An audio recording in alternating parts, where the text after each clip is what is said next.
vibeBooks presents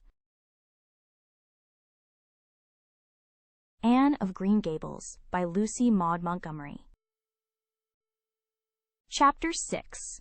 Marilla Makes Up Her Mind. Get there they did, however, in due season. Mrs. Spencer lived in a big yellow house at White Sands Cove, and she came to the door with surprise and welcome mingled on her benevolent face. "Dear, dear," she exclaimed, "you're the last folks I was looking for today, but I'm real glad to see you. You'll put your horse in? And how are you, Anne?" "I'm as well as can be expected, thank you," said Anne smilelessly. A blight seemed to have descended on her.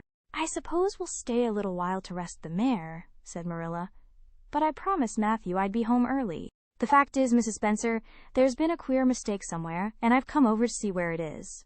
We sent word, Matthew and I, for you to bring us a boy from the asylum. We told your brother Robert to tell you we wanted a boy 10 or 11 years old."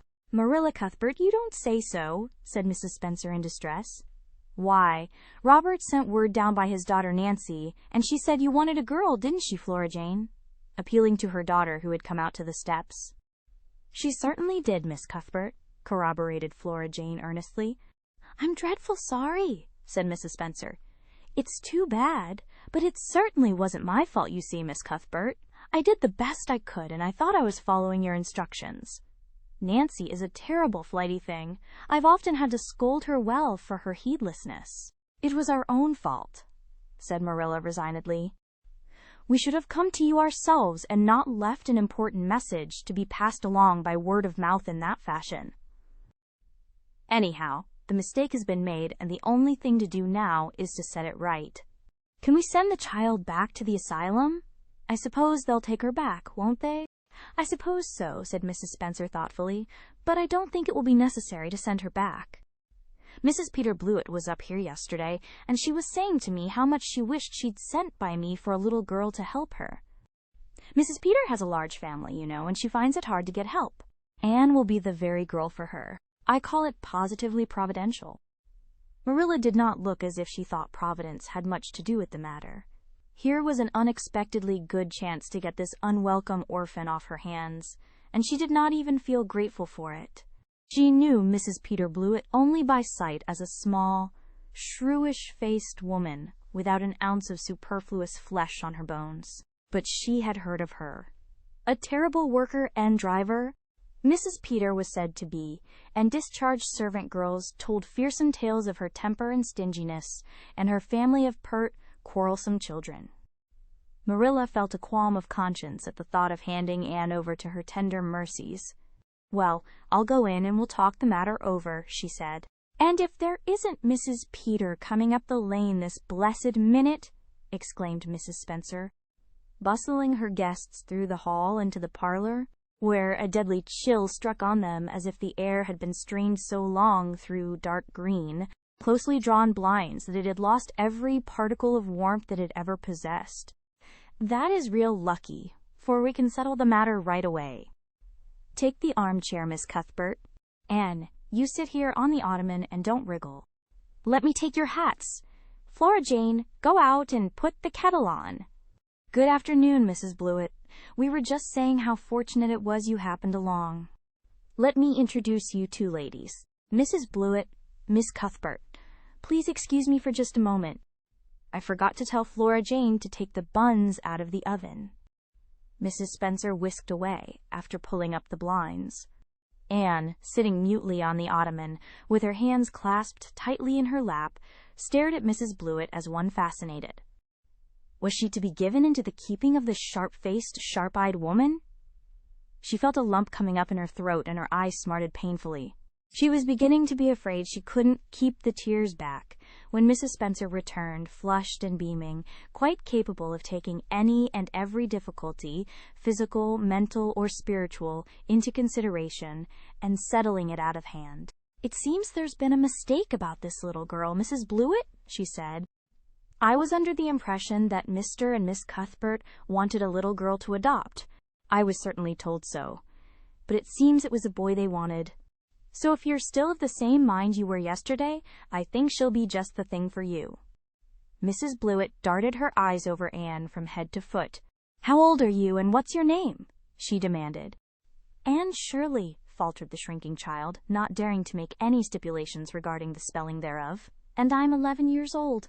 Humph, you don't look as if there was much to you. But you're wiry.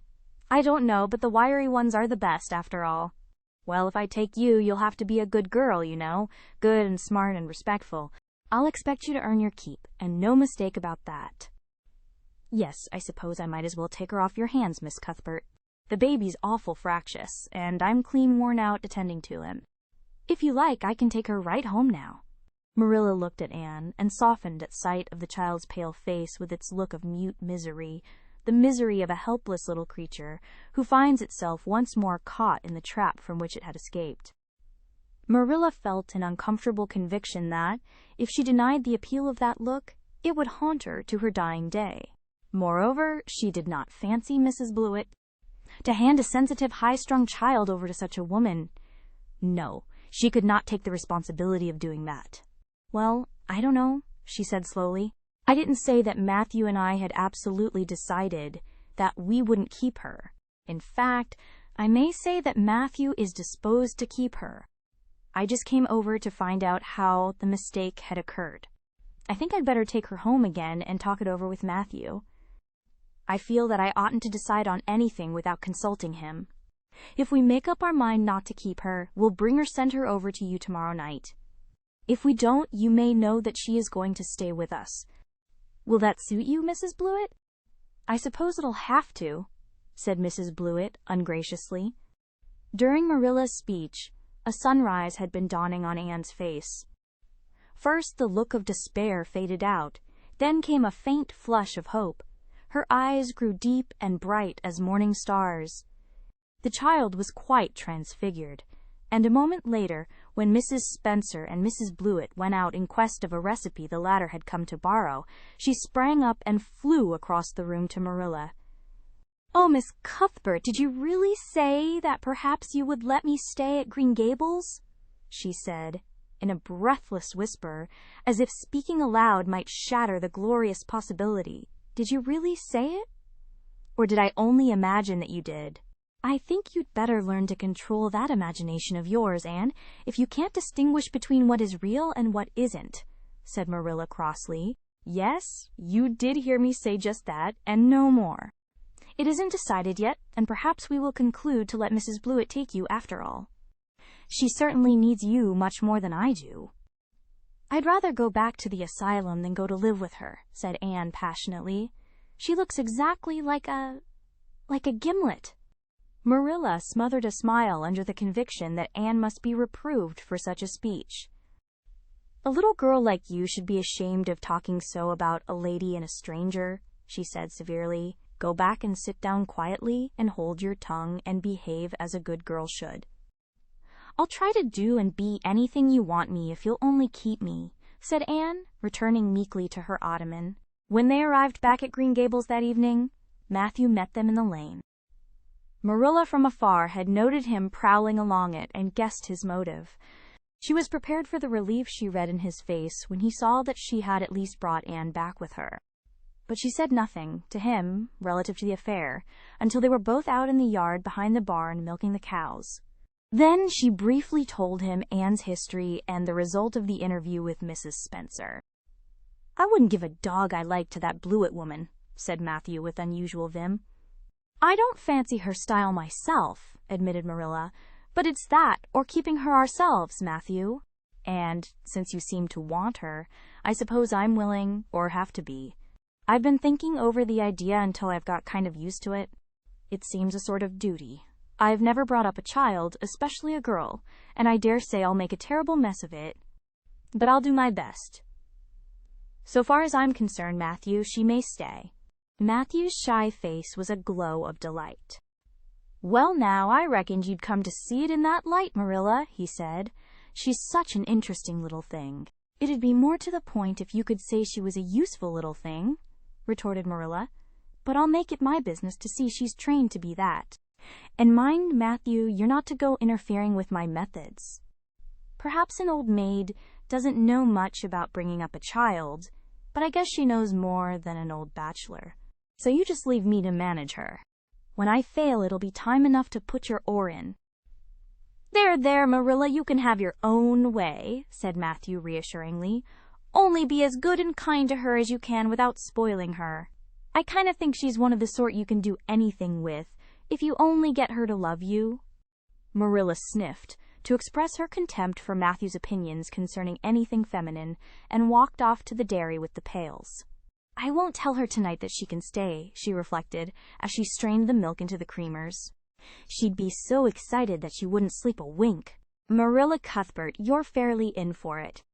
Did you ever suppose you'd see the day when you'd be adopting an orphan girl? It's surprising enough, but not so surprising as that Matthew should be at the bottom of it, him that always seemed to have such a mortal dread of little girls. Anyhow, we've decided on the experiment, and goodness only knows what will come of it. Thank you for tuning in to vibeBooks. We hope you enjoyed this journey. Please consider liking, commenting, and subscribing to our channel. Check out our playlist or explore vibeBooks for more classic stories. Until next time, happy listening.